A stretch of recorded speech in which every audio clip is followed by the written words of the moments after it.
Oke, di video kali ini saya akan membahas sedikit tentang prinsip dan teknis. Nah, mana yang lebih penting antara prinsip dan teknis? Ada orang yang berjalan tanpa adanya prinsip. Dia berjalan terus tanpa adanya prinsip. Dia berjalan dengan teknis dia tanpa memegang prinsip.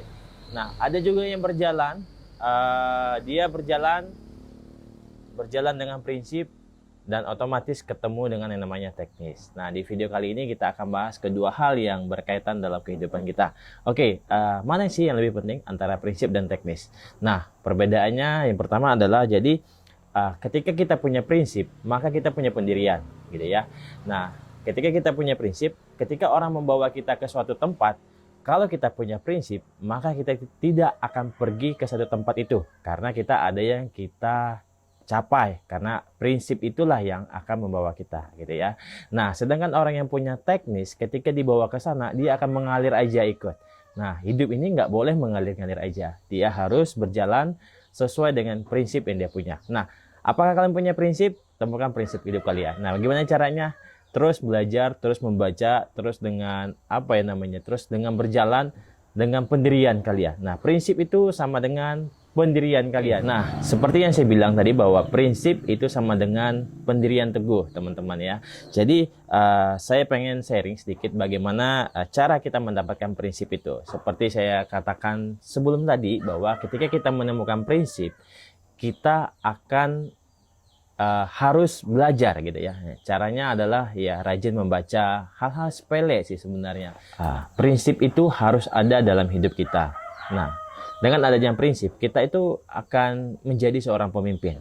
Nah, jadi prinsip itu mengajarkan kita untuk kita menjadi seorang pemimpin gitu ya. Seorang pemimpin itu sama dengan dia berkorban gitu ya. Nah, orang yang punya prinsip itu seperti saya analogikan gitu ya. Dia sebagai seorang yang punya perusahaan atau seorang pemilik dari satu saham misalnya kayak gitu ya. Nah, itu orang yang punya prinsip. Jadi dia memiliki sesuatu yang rasa kepemilikan itu sepenuhnya punya dia. Itu orang yang punya prinsip. Sedangkan orang yang punya teknis, dia itu seperti maaf bicara, dia seperti karyawan, dia seperti seorang karyawan, dia juga seperti seorang yang disuruh-suruh, misalnya seperti itu ya, karena dia belum menemukan prinsipnya gitu ya. Akhirnya nah, cara mengetahui seorang yang punya prinsip itu sangat mudah kayak gitu ya. Dia mudah diombang-ambingkan gitu ya. Kalau dia tidak punya prinsip, dia lebih kepada teknis gitu ya. Dia mudah berjalan ke sana, dia juga ke sana kayak gitu. Terus kalau misalnya dia tidak memiliki prinsip, dia tidak punya planning ke depan seperti apa. Bahkan gambaran hidup dia ke depan, 1 tahun ke depan, atau 3 bulan ke depan, atau bahkan 6 bulan ke depan, dia tidak akan pernah tahu. Yang dia tahu adalah menjalankan suatu yang harus dia kerjakan. Seperti halnya seorang karyawan. Nah, salah nggak sih jadi seorang karyawan? Jadi seorang karyawan nggak salah, sangat benar. Nah, tetapi harus membangun prinsip. Di poin ini yang selanjutnya adalah sifat-sifat prinsip. Nah, seseorang yang memiliki prinsip, dia lebih dewasa pastinya. Dia bahkan berani berkata, ya sudahlah ketika menghadapi permasalahan. Dia berkata cukup dengan apa yang dia punya, dia akan berjalan dengan apa yang ada pada dirinya.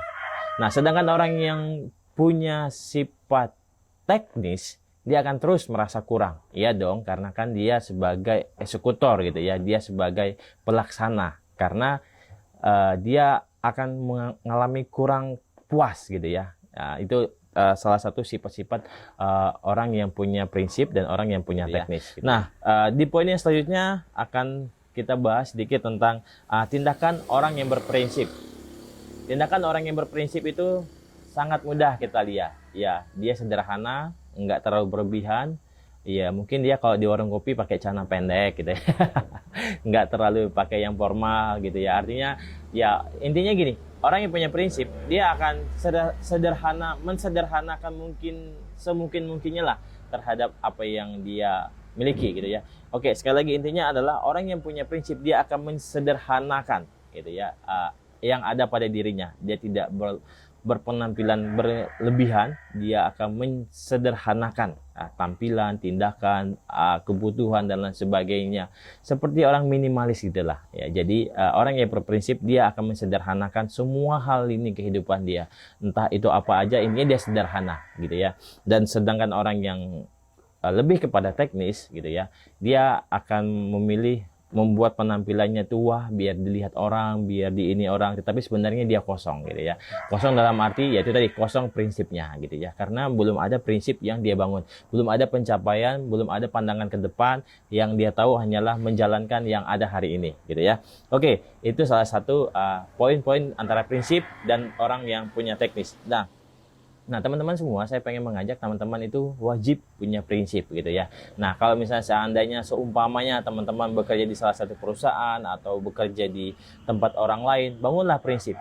Nah, ketika teman-teman bekerja di satu tempat, harapan saya 5-6 tahun itu terlalu lama lah. Atau bahkan 2, 3, 4 tahun teman-teman itu keluar dari perusahaan itu dan teman-teman membangun perusahaan yang sama, atau teman-teman membangun perusahaan yang bisa bermitra di mana tempat teman-teman bekerja kayak gitu ya. Intinya seperti itu gitu ya. Jadi teman-teman harus punya prinsip, membangun prinsip terhadap hidup teman-teman semua. Sayang kalau nggak punya prinsip, teman-teman akan berjalan mengalir aja, dan mengalir aja itu sangat tidak baik gitu ya. Kenapa tidak baik? Karena memang kalau kita mengalir aja, kita akan terombang-ambing di bawah arus keadaan dunia ini gitu ya. Oke, secara umum bahwa yang lebih penting itu pada dasarnya itu punya prinsip. Teknis itu nanti gitu ya, ke depan kayak gitu ya. Jadi bangunlah prinsip dulu, bangun dulu strateginya, bagaimana caranya, buat dulu prinsipnya. Nah, seperti yang saya bilang tadi bahwa menemukan prinsip itu adalah kita ahli di dalam satu bidang gitu ya. Bidang misalnya kita bekerja sebagai seorang wira swasta, maka kita akan mencari strategi-strategi yang ada kayak gitu ya. Oke, mungkin ini dari saya yang jadi sifat sebagai seorang yang punya prinsip. Kalau belum punya prinsip, bangun prinsipnya itu. Dan bagi teman-teman yang sudah punya prinsip lalu tidak